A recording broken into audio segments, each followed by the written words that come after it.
সকলকে শুভেচ্ছা। আজ আমি রান্না করব শাটি মাছ দিয়ে পটল। এজন্য আমি মাছগুলোকে কেটে বেছে ধুয়ে পরিষ্কার করে নিয়েছি। শাটি মাছ, মাগুর মাছ এবং শিং মাছ পরিষ্কার করা একটু কঠিন। এবার আমি চুলোতে একটি তাওয়া বসিয়ে দিলাম, দিয়ে দিলাম পরিমাণ মতো তেল। এরপর আমি মাছগুলোকে ভাজি করার জন্য লবণ, হলুদ এবং মরিচের গুঁড়ো দিয়ে ভালোভাবে মেখে নিব।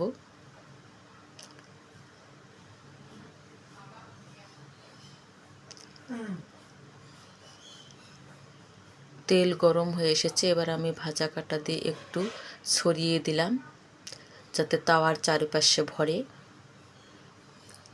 এবার আমি মাছগুলোকে একটা একটা করে তাওয়ার উপরে ছেড়ে দেব।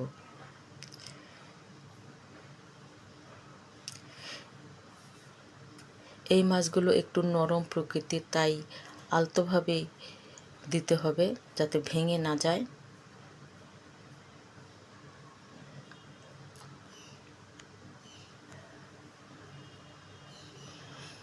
মাছগুলো দেওয়া শেষ, এবার আমি ভাজা কালটা দিয়ে মাছগুলো উল্টিয়ে দেব যাতে এই পিঠেও ভালোভাবে ভাজা হয়।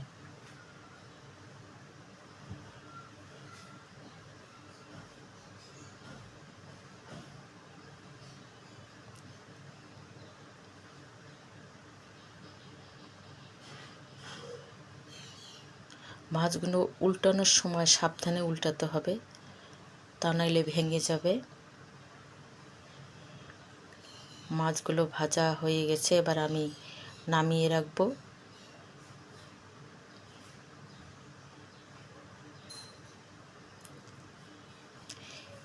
এপাশে চুলোতে আমি পানি বসিয়ে দিয়েছি হাঁড়িতে। এবার আমি চাউল দিয়ে হাঁড়িতে ছেড়ে দেব।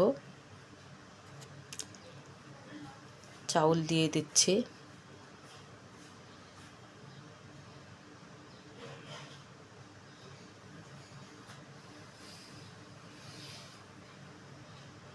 চাউল দেওয়া শেষ, এবার আমি চুলোতে কড়াই বসিয়ে দিয়ে তাকে আগে থেকেই কাটা কাঁচামরিচ, পেঁয়াজ, রসুন দিয়ে দিলাম।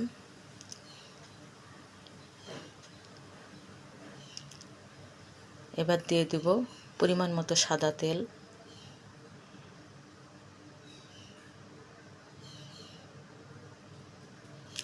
আমি এবার পেঁয়াজ রসুনগুলোকে বাদামি কালার করে ভেজে নেব।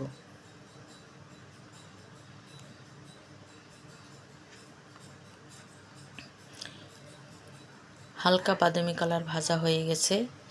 একটু সামান্য পরিমাণ পানি দিয়ে দিব যাতে মশলাগুলো পুড়ে না যায়।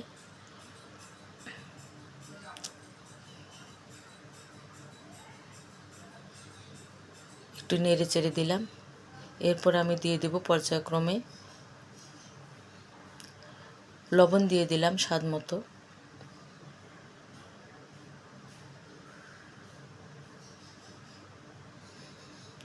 এবার দিলাম হলুদের গুঁড়ো হাফ চামচ, মরিচের গুঁড়ো হাফ চামচ, ধনে গুঁড়ো,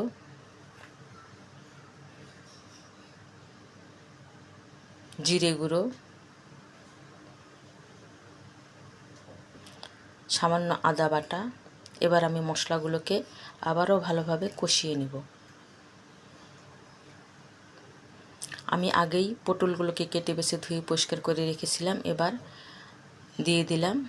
পটলগুলোকে একটু কষিয়ে নেব।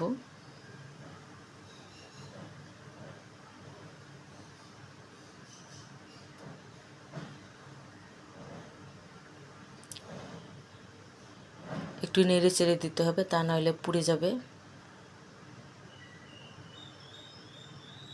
পটলগুলো প্রায় কষানো হয়ে এসেছে। এরপর আমি দিয়ে দেব পরিমাণ মতো পানি। আমি ঝোল সহই পানি দিয়ে দিলাম, আর একটু লাগবে দিয়ে দিলাম। এবার একটু নেড়ে চেড়ে দেব।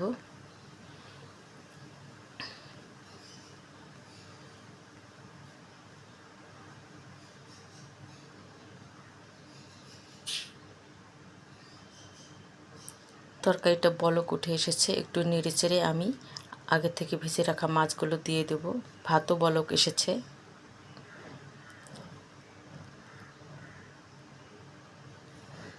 এবার আমি একটা একটা করে মাছগুলো দিয়ে দেব।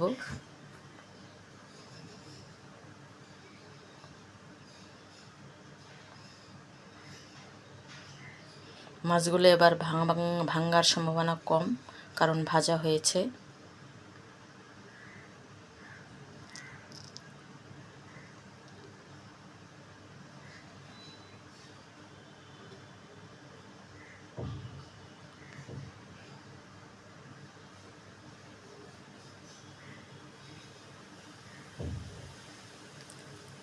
তরকারির ঝোল অনেকটা কমে এসেছে, ভাতও হয়ে গেছে। এবার আমি তরকারিটা নামিয়ে নেব। অন্য একটি পাত্রে আমি তরকারিটা একটি স্টিলের সসপ্যানে নামিয়ে নিলাম। ধন্যবাদ সকলকে।